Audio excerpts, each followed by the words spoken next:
दोस्तों नमस्कार। आशा है कि आप अच्छे होंगे। आपने अक्सर देखा होगा कि पादरी औरतों के पीटिक कोट टाइप कपड़े जो भारत में पहने जाते हैं और या हलालू या हल्ला हलालू करते रहते हैं। जैसे कि मैंने बताया था कि बाइबल का प्रथम अध्याय उत्पत्ति, जो कि बाइबल का ओल्ड टेस्टामेंट है और यहूदियों की धर्म पुस्तक तोरा है, वो उत्पत्ति ही गलत है। सृष्टि का सृजन ही बाइबल में गलत बताया गया है, क्योंकि जितनी भी आइडियोलॉजी की किताबें हैं, चाहे वो सनातन वैदिक धर्म की हो, चाहे वो इस्लाम की हो, चाहे वो यहूदी हो, चाहे ईसाई हो, सब मानव द्वारा लिखी गई हैं। और निश्चित तौर पर मानव में गलतियां होती हैं, त्रुटियां होती हैं, मानव गलतियां करता है।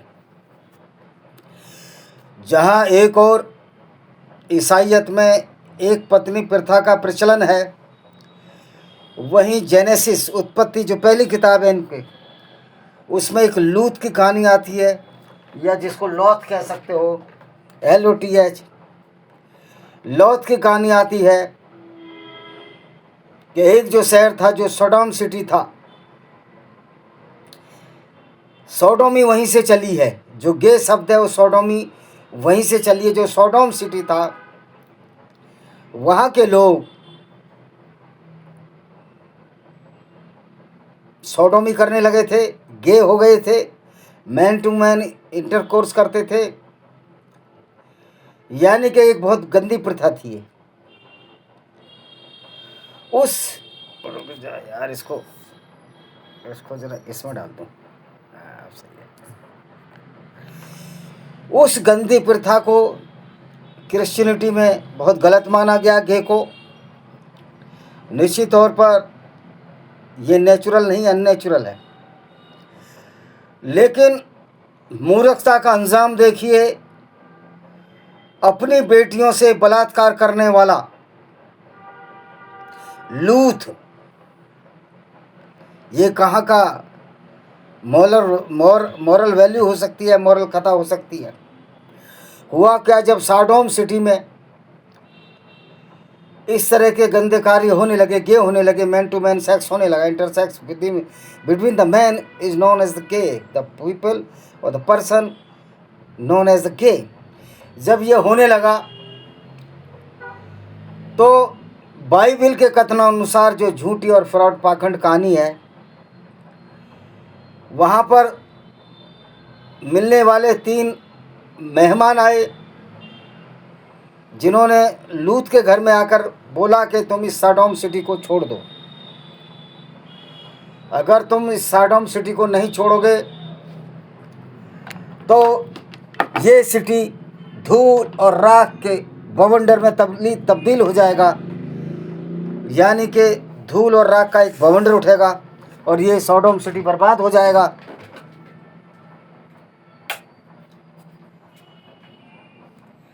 इसलिए सोडोम सिटी को आप छोड़कर चले जाओ, अगर वो आपको जान की रक्षा करनी है। तो दोस्तों, वो सोडोम सिटी सिर्फ इसलिए बर्बाद हो रहा था कि वहाँ लोग गे हो गए थे, आपस में इंटरकोर्स करते थे, मैन टू मैन। लेकिन मज़े की बात यह है कि लूत को जब शहर छोड़ने का आदेश मिला, लूत की बेटियां थीं, 2 जवान बेटियां थीं, जिनकी सगाई हो गई थी, उन्होंने भी शहर छोड़ दिया। और मैं अब आपको उत्पत्ति चैप्टर से बताता हूँ कि जब शहर छोड़ा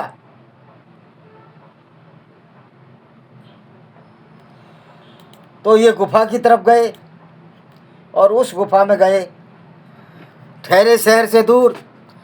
और उस सोडोम सिटी पर आग का बवंडर उठा। एक्चुअल में वो ज्वालामुखी होगा, लेकिन उस समय लोग जानते नहीं थे। यह एक तो मनगढ़ंत कहानी प्रतीत होती है, उससे इतर ये कुछ भी नहीं है। तो वहाँ देखा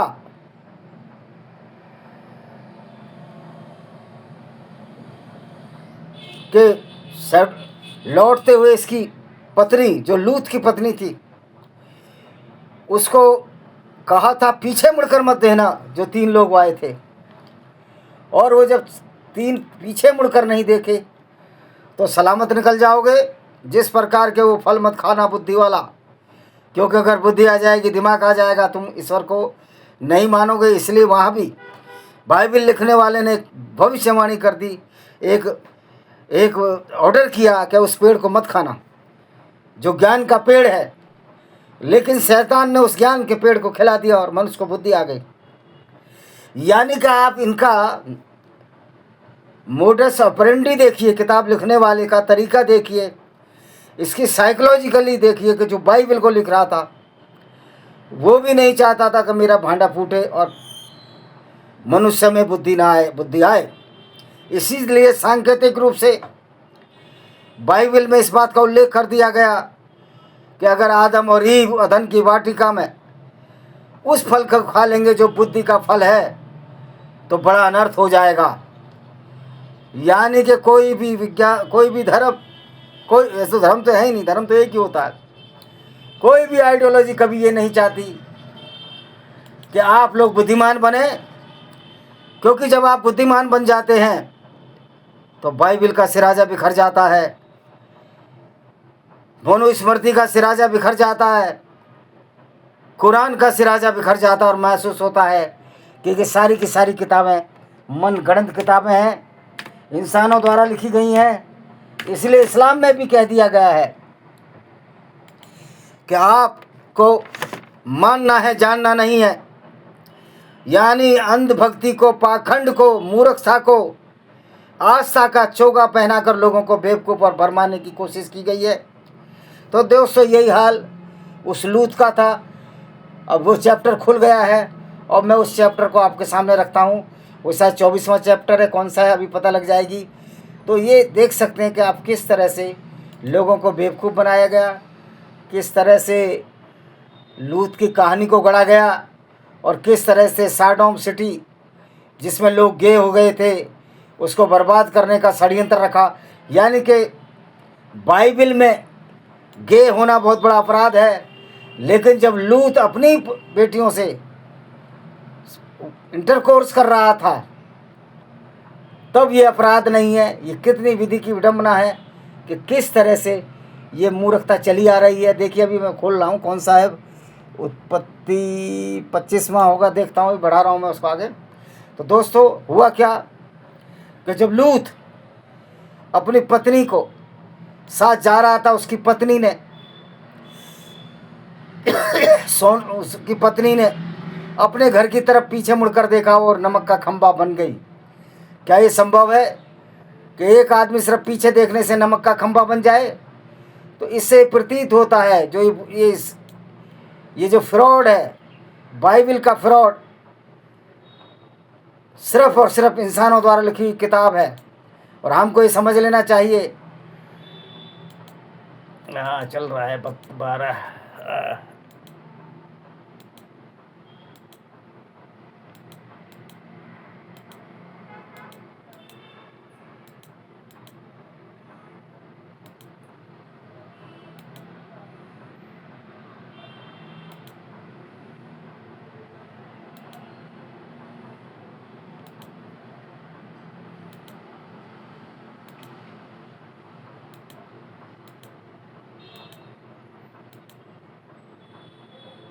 हो गया यार,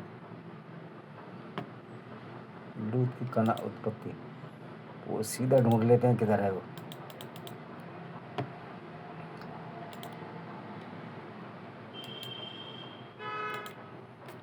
अभी ढूंढ रहा हूँ, उसका चैप्टर ही बता देता हूँ।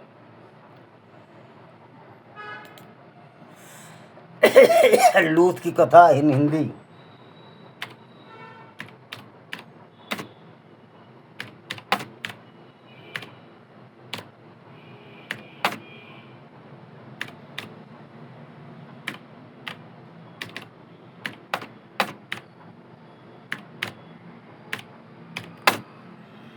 हाँ जी, लूत भाई, हाँ जी, लूत की कथा देखो, लूत। हाँ ये है लूत, ये है जी, ये 13 से 19 तक है जी चैप्टर, उत्पत्ति 13।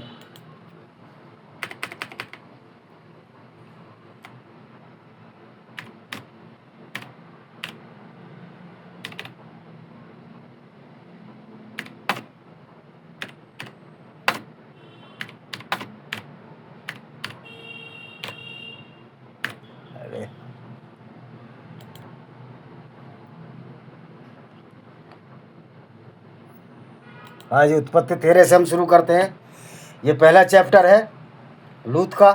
13 से 19 तक जाएगा। तो लूत कौन था हमने बता दिया। देखिए, तब अब्राम अपनी पत्नी और सारी संपत्ति लेकर लूत को भी संग लिए मिस्र को छोड़कर कनाज के दक्षिण देश में आया। अब्राम अपनी पत्नी और सारी संपत्ति और लूत। अब्राम भेड़ बकरी गाय बैल और सोने रूप का बड़ा धनी था। ये उत्पत्ति पहली जो किताब उसका 13वां है। फिर वह दक्षिण देश से चलकर बेतेल के पास उसी स्थान पर पहुंचा जहां उसका तंबू पहले पड़ा था, जो बैतलहम और ए के बीच में है। यह स्थान उस वेदी का है जिसमें उसने पहले बनाई, और वहाँ अब्राम ने फिर यहोवा से प्रार्थना की। वेदी कहते हैं जो अल्टर, जिसमें पशुओं की बलि देते थे ये राक्षसी लोग। और लूत के पास भी जो अब्राहम के साथ चलता था भेड़ बकरी गाय बैल और तंबू थे। सो उस देश में उन दोनों की समाई ना हो सकी और वे इकट्ठे रहे, क्योंकि उनके पास बहुत धन था, इसलिए वे इकट्ठे नहीं रह सके, जगह की तंगी थी वहाँ। सो अब्राम और लूत की भेड़ बकरी और गाय बैल और चरवाहों के बीच में झगड़ा शुरू हुआ। उस समय कनानी यानी जो कनान देश के थे और परिजनी लोग उस देश में रहते थे, फलिस्तीनी लोग। तब अब्राहम लूत से कहने लगा, मेरे और तेरे बीच में और मेरे और तेरे चरवाहों के बीच में झगड़ा न होने पाए, क्योंकि हम लोग भाई बंधु हैं। क्यों धन था ना ये भेड़ बकरी, ये बहुत बड़ा वो था, पहले आज भी है, पैसे का था। क्या सारा देश तेरे सामने नहीं, सो मुझसे अलग हो। कह रहा यहीं क्यों रहता, यदि तू बाईं ओर हो जाए तो मैं दाहिनी ओर जाऊंगा, और यदि तू दाहिनी ओर जाए तो मैं बाईं ओर जाऊंगा। तब लूत ने आँख उठाकर यरदन यानी जॉर्डन नदी के पास वाली सारी तराई को देखा। वह सब सिंची हुई थी जब तक यहोवा ने सडोम और अमोरा को के नाश न किया, तब तक सोअर के मार्ग पर वह तराई यहोवा की वाटिका और मिस्र देश के समान उपजाई थी। मैंने सडोम सिटी का जिक्र किया था। सो लूत अपने लिए यरदन की तराई चुनकर पूरब की ओर गया और एक दूसरे से अलग हो गए। और जब लूत अब्राहम से अलग हो गया, तब उसके पश्चात लूत अब्राहम यहोवा ने अब्राहम से कहा, यहोवा की बात होगी अब्राहम से, यहोवा भगवान है इनका, कहा आँख उठाकर जिस स्थान पर तू है वहाँ से उत्तर दक्षिण पूर्व पश्चिम चार ओर दृष्टि कर, क्योंकि जितनी भी भूमि तुझे दिखाई देती है उस सब को मैं तुझे और तेरे वंश को युग युग के लिए दूंगा। और मैं तेरे वंश को पृथ्वी की धूल के तिनकों की नाई बहुत करूँगा, यहाँ तक कि जो कोई पृथ्वी पर धूल के तिनकों को गिन सकेगा वही तेरा वंश भी गिन सकेगा। मतलब इतने ज़्यादा हो जाएंगे। उठ इस देश की लंबाई और चौड़ाई में चल फिर, क्योंकि मैं उसे तुझी को दूंगा। इसके पश्चात अब्राहम अपना तंबू काटकर मामे के बांझों के बीच जो हेब्रोन में थे जाकर रहने लगा, मामों के बांझों। और इस प्रकार वहाँ यहोवा की वेदी बनाई, वेदी अल्टर जहाँ ये वो देते थे। अच्छा जी, अगला सिनार के राजा अमाबेल और एलसार के राजा अय्योब और एलाम के राजा कंट्रोली ओमेर और गोयम के राजा लिद्दास के दिनों में पैदा हुआ कि उन्होंने सद्दोम के राजा बेरा और अमोरों के राजा विरशा और अदमा के राजा सिनाब, ये सब वे लोग। तो अब लूत का रहने लगा सैडोम सिटी में आकर रहने लगा। अब अगली बात बताता हूँ, बहुत लंबा नहीं बताता। जहाँ यहोवा कौन सा चैप्टर चल रहा है जी,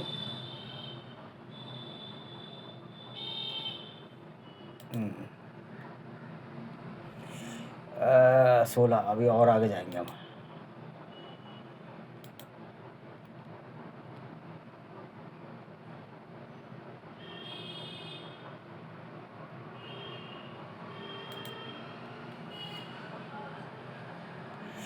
अच्छा, सांझ को दो दूत सदोम के पास आए यानी शहर, और लूत सदोम के फाटक के पास बैठा था। लूत का बेटा था फाटक के पास, इसकी 2 बेटियां थी। सो इनको देखकर वह इनसे भेंट करने के लिए उठा और मुंह के बल झुककर दंडवत कर कहा, हे मेरे प्रभुओं, अपने दास के घर में पधारिए और रात भर विश्राम कीजिए और अपने पाँव धोइए, फिर भोर को उठकर अपने मार्ग पर जाइए। इन्होंने कहा, नहीं, हम चौक में ही रात बिताएंगे। और उसने उनसे बहुत विनती की, उन्हें मनाया। सो वे उसके साथ चल दिए। उसके घर में आए, उसके साथ जैवनार के लिए, जौनार बोलते हैं ना, हमारे यहाँ जौनार खाने को बोलते हैं, तो जौनार को तैयार किया। क्योंकि जो बाइबल का जो ट्रांसलेशन हुआ है वो जो उत्तर प्रदेश के पश्चिमी उत्तर प्रदेश में जो भाषा बोली जाती है, जहाँ का रहने वाला हूँ, कि जौनार बहुत सारे शब्द ऐसे होंगे जो मेरठ के आसपास के हैं, मेरठ और गाज़ियाबाद के बीच के हैं। तो इस जौनार के लिए उठे तो बिना खमीर की रोटियां उनको खिलाईं। उनके सो जाने के पहले उस सदोम नगर के पुरुषों ने, जवानों ने, बूढ़ों तक ने, वरन चारों ओर के सब लोगों ने आकर इस घर को घेर लिया। जैसा कि मैंने तुमको पहले ही बताया था कि वो सब गे हो गए थे, इसलिए इसको घर को घेर लिया कि 2 जवान दूत आए, आज उनके साथ हम इंटरकोर्स करेंगे। और लूत को पुकार कर कहने लगे, जो पुरुष आज रात को तेरे पास आए वे कहाँ हैं? उनको हमारे पास बाहर ले आ और हम उनसे भोग करें। तब लूत उनके पास द्वार के बाहर आया और किवाड़ को पीछे से बंद करके कहा, किवाड़ बंद कर ली कि खोल देते हो जब, हे भाइयों, मेरी ऐसी बुराई ना करो। सुनो, मेरी 2 बेटियां हैं जिन्होंने अब तक पुरुष का मुंह नहीं देखा। इच्छा हो तो मैं तुम्हारे पास बाहर ले आऊं और तुमको जैसा अच्छा लगे वैसा व्यवहार उनसे करो, पर इन पुरुषों से कुछ न करो, क्योंकि मेरे छत के नीचे है। ये था बाप इनका। उन्होंने कहा, हट जा। फिर वे कहने लगे, तू एक परदेसी होकर यहाँ रहने के लिए आए कि बाहर से आया था? पर अब न्याय भी बन बैठा, तू जज भी बन गया। सो अब हम इनसे भी अधिक तेरे साथ बुराई करेंगे। और ये उस पुरुष लूत को बहुत दबाने लगे और किवाड़ तोड़ने के लिए निकट आए। तब उन पाहुनों ने, ये जो मेहमान, पाहुना हमारे यहाँ बोलते हैं, मैंने बोला ना बाइबिल का जो अनुवाद है वो मेरठ और गाज़ियाबाद और ये मुरादाबाद इसी इलाके के लोगों ने किया है, इसलिए पाहुना बोलते हैं मेहमान को। तब पाहुनों ने हाथ बढ़ाकर लूत को अपने पास घर में खींच लिया और किवाड़ को बंद कर दिया। उन्होंने क्या छोटे क्या बड़े सब पुरुषों को जो घर के द्वार पर थे अंधा कर दिया। सो वे द्वार को टटोलते नजर थक गए। अब एक बात बताओ, जब इतनी पावर थी उन लोगों को तो सबको अंधा कर देते। फिर ये काम ही, मतलब इतना झूठ बोलते हैं। फिर उन पाहुनों ने लूत से पूछा, यहाँ तेरे और कौन है? दामाद, बेटे, बेटियाँ नगर में जरा तोड़ को उन सबको लेकर इस स्थान से निकल जा, कि जो तेरे बेटी बेटियाँ सबको निकल जा, क्योंकि हम इसको आग में जलाने वाले हैं और हम उस स्थान का नाश करने वाले हैं, इसलिए कि उसकी चिल्लाहट यहोवा के सम्मुख बढ़ गई है। और यहोवा ने, भगवान जो इनका भगवान है, यहोवा ने हमें इसका सत्यानाश करने के लिए भेजा है। तब लूत ने निकलकर अपने दामादों को, जिनके साथ उनकी बेटियों की सगाई हो गई थी, समझ के कहा, उठो, इस स्थान से निकल चलो, क्योंकि यहोवा के इस नगर को नाश किया है और नाश चाहता है। और वे अपने दामादों को दृष्टि में ठट्ठा करते हुए ऐसा जान पड़ा। दामाद में सगाई हो गई थी और जब फाँव पड़ने लगी, तब दूतों ने लूत से फुर्ती कराई और कहा, उठ, अपनी पत्नी और दोनों बेटियों को जो यहाँ हैं ले जा, नहीं तू भी इस नगर के अधर्म में भस्म हो जाएगा। पर वह विलम्ब करता रहा। इससे उन पुरुषों ने उसका और उसकी पत्नी दोनों बेटियों का हाथ पकड़ लिया, क्योंकि यहोवा की दया उस पर थी, उसको निकाल कर नगर से बाहर कर दिया। हुआ ऐसा, जब उन्होंने उनको बाहर निकाल किया, तब उसने कहा, अपने प्राण लेकर भाग जा, पीछे की ओर न ताकना, तराई भर में न ठहरना, पहाड़ पर भाग जा, जो सामने नहीं तू भी भस्म हो जाएगा।